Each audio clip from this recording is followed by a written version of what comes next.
This video is made for adult collectors because,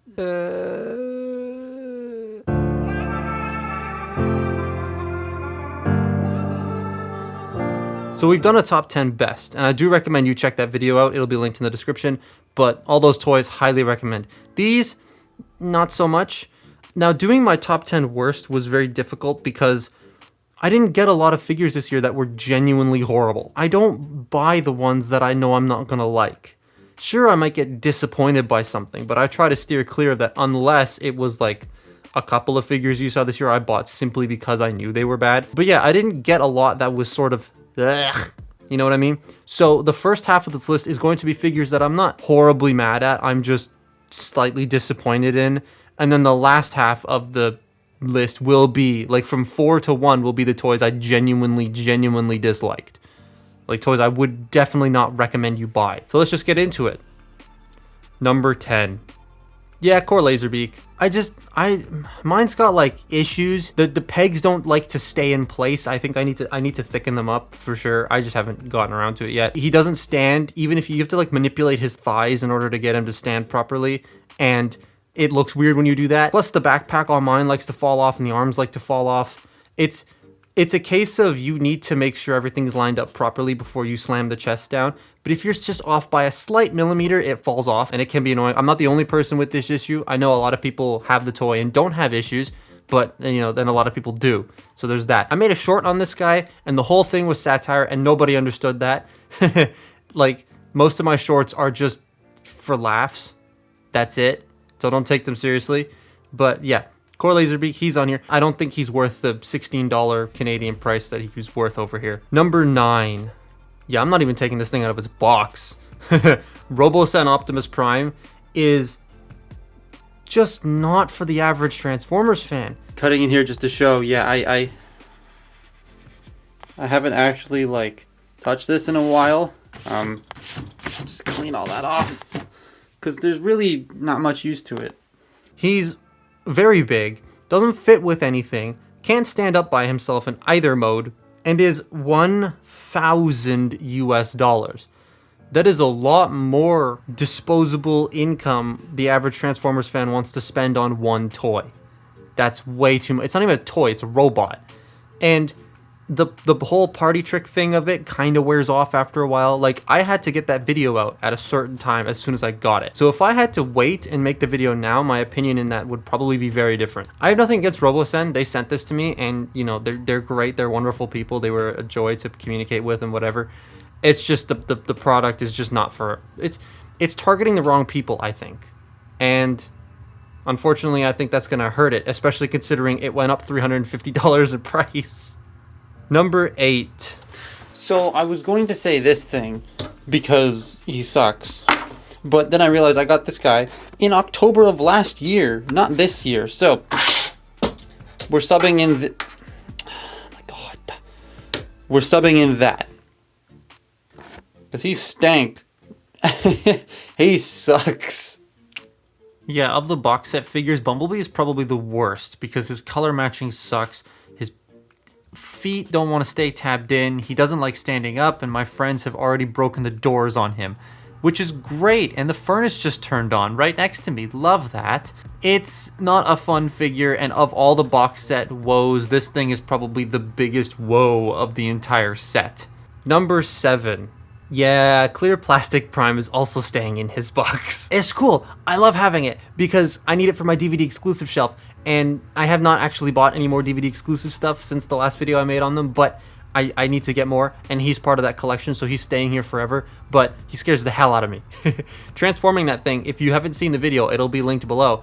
Ooh, it was a, you get to watch me struggle with that. It is so fragile and scary, and he lives in the basement because the temperature doesn't fluctuate as much in the basement. So he lives there. He's fine, I guess. Number 6. Yeah, Leader Class Revenge of the Fallen Megatron without the upgrades. I still haven't bought them yet because I have not had a chance to go back to that store. That, and I just got charged for Deathsaurus, so I'm not going to go buy anything right now. But yeah, he's on this list. He's not fantastic. He's if you have any of the other decos of him that look nicer, then I think he's a much better toy. But this stock United States deco sucks. And he's just not the... Like, of all the leader classes I have, he's one of the ones I mess with the least. Him and Last Night Megatron. I don't like either of those two. Number 5. All right, now we're into the top 5, and this is the last figure on this list I would still recommend you buy if he's on sale. But Dark of the Moon Leader Class Megatron from Studio Series.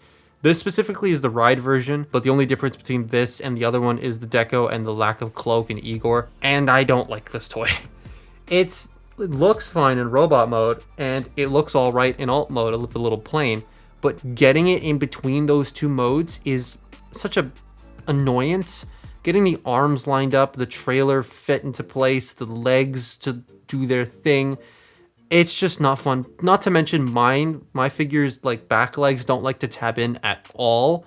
It makes it even more annoying. So I picked this up because it was on sale, and that's what I recommend you do as well. If you find it for cheap, then buy it. Otherwise, I would just not. Number 4.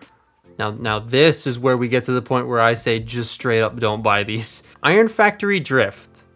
I very much wanted to love this toy because it was a Legends class movie toy, essentially.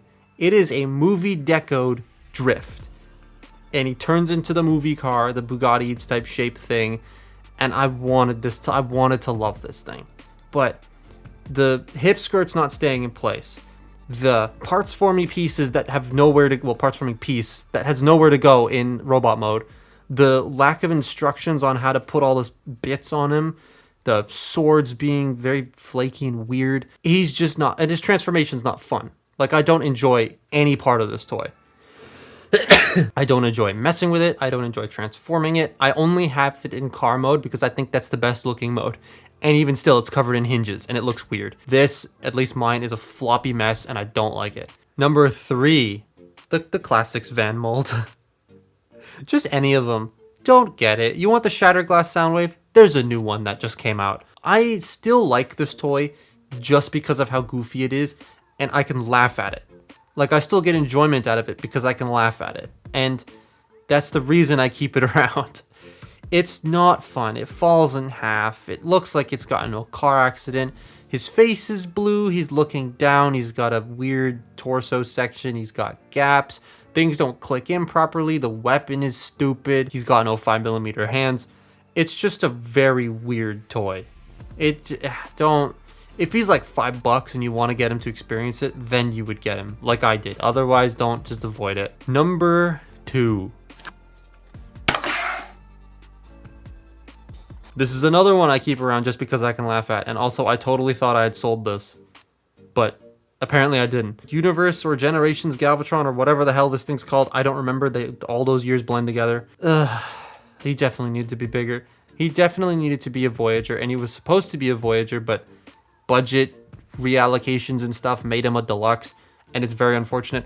I would love for them to try this again, to try a Galvatron that turns into a tank again, but chances are they're probably not going to do that because they're so stuck on doing accurate to G1 stuff, so who knows.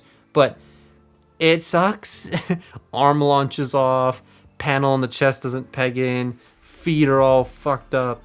It's got weird proportions, strange asymmetry. The tank mode's really nice. The spider tank mode is really stupid, and also not worth more than just $5. Number 1. Now, the last two were terrible, but I like them because they're funny. This just isn't funny. This straight up just sucks.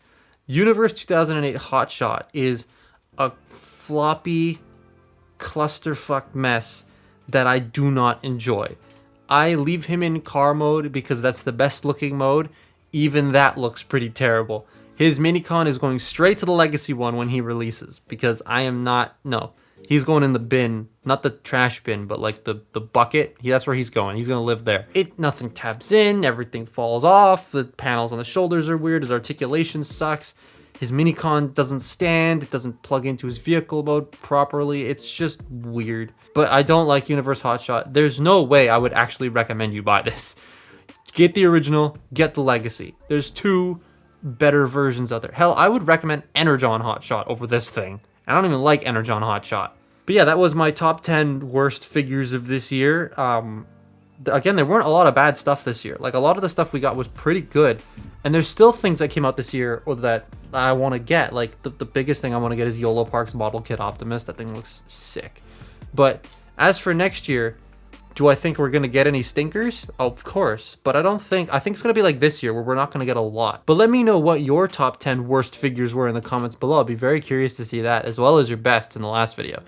But yeah, that's it. Thank you very much for watching. I again don't know how to close this off, so I'm just going to go edit this now and eat chips. Probably just regular chips. Oh, unless we have barbecue. Okay, bye.